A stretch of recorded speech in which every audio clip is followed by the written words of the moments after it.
ఓం మహాగణాధిపతయే నమః. ఓం లక్ష్మీం క్షీరసముద్రరాజతనయం శ్రీరంగధామేశ్వరం దాసీభూత సమస్తదేవవనితం లోకైకదీపాంకురం శ్రీ మహాలక్ష్మీ గణాధిపతయే నమః. శ్రీమాత్రే నమః. శ్రీ గురుభ్యో నమః. శ్రీ హరికి ఓం. గృహబల కార్యక్రమానికి స్వాగతం. యూట్యూబ్ ప్రేక్షకులకు నమస్కారము. గృహబల కార్యక్రమానికి స్వాగతము. శ్రీ జ్యోతిష్య నిలయము నుండి ఈ గృహబలము యోగము ఎలా ఉంటుంది, ఏ రాసుల వారికి ఎటువంటి రత్నాలు ధరించాలా, ఎటువంటి ఉంగరాలు పెట్టుకుంటే కలిసి వస్తున్నది, గృహ నిర్మాణము వారి యొక్క పేరు మీద ఎలా నిర్మాణం చేసుకుంటే బాగా చక్కగా కలిసి వస్తుంది అనే దాన్ని గురించి వివరిస్తున్నాము. మనము గృహ నిర్మాణము పాత గృహాలలో చాలామంది ఉంటున్నాము. మనము అది కలిసి రాక, అంటే పెద్దలు మన తాతలు నాన్నగారు వాళ్ళు కట్టించిన గృహంలో ఉంటున్నాము. అది వారి యొక్క బిడ్డలకు కలిసి రాక చాలా ఇబ్బందులు పడుతుంటారు. రెండవ విషయము, కొత్త గృహ నిర్మాణం కూడా చేసి ఉంటారు, అది కూడా కలిసి రాదు.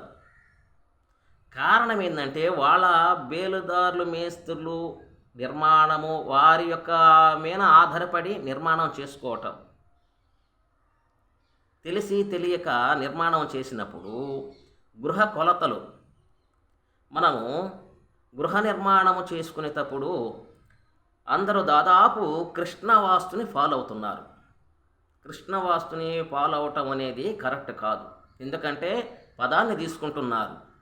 పదాన్ని అంటే 21 ఇంటూ 25, 30 లేకపోతే 15 కొలత తీసుకొని దాన్ని పదము చేసుకుంటున్నారు. పదము చేసుకొని 18 పెంచి 10 పాల్గొన్న శేషంబు ధనమగు శ్రీనివాస, కృష్ణవాస్తులు ఈ విధంగా చెప్పబడినది. అయితే అది ధనము రుణము వస్తుంది, దానికి కూడా కృష్ణవాస్తుకి అది కరెక్ట్గా రావటం లేదు. కరెక్ట్ కూడా కాదు, అసలు సరైన పద్ధతి కాదు. అయితే ఏది సరైన పద్ధతి అంటే మయవాస్తు చేత చెప్పబడినటువంటి దాని యొక్క కొలతలు. మయవాస్తుని మహాకాలామృతం ఉన్నది. మాయవాస్తులో మహాకాలామృతం, ఆ మహాకాలామృతం తీసుకుని దాని ప్రకారం కొలతలు తీసుకుంటే ధనము రుణము అంటే వారి యొక్క పేరు మీద ఎలాగుంటుంది, శ్రీనివాసరావు మాలకొండయ్య అనే పేరు మీద తీసుకుంటే వారికి ధనము ఎంత ఉండాలా, రుణము ఎంత ఉండాలా, ఏ ఆయం పెట్టాలా, వృషభాయమా, కాకాయమా, ధ్వజాయమా, ధూమాయమా, వృషభాయమా, గజాయమా, ఏ ఆయం పెట్టాలా, ఈ వ్యాపార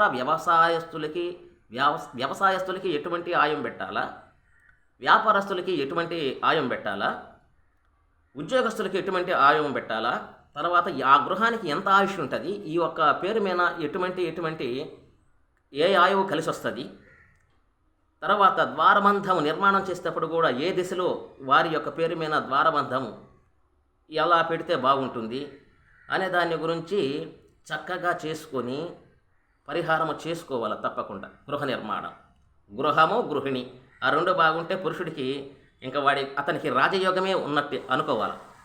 కాబట్టి గృహములో ఏదన్నా దోషము కలిగిన, అనుమానము కలిగిన, కొలతల్లో ట్రబుల్ ఉన్న, గృహము కలిసి రాక, చెడు నీరు బారి, దేవాలయం గుడి బారి ఉండి, ఇంకా ఏదో రకరకాలుగా శల్యాలుండి, రకరకాల ప్రభావం కలిగినప్పుడు, దోషము కలిగినప్పుడు వెంటనే దానికి వాస్తు యంత్రాన్ని స్థాపన చేయండి. వాస్తు యంత్రం అంటే పంచామృతముతో అభిషేకం చేసి, కుంకుమార్చన చేసి, మండలము రోజు దీక్ష చేసి, అమ్మవారికి కుంకుమార్చన చేసి యంత్రానికి అలాగ చేసినాక అప్పుడు యంత్రస్థాపన చేయండి. మీకు ఆయురారోగ్యముగా అష్టైశ్వర్యాలు కలగటానికి అవకాశాలు ఉన్నాయి, ఇందులో సందేహము లేదు. నేను చెప్పినది మీరు చేసి చూడండి ఒకసారి, మీకు బ్రహ్మాండంగా అద్భుతంగా కలిసి వస్తుంది. సుఖినో భవ. తథాస్తు. చిరంజీవి.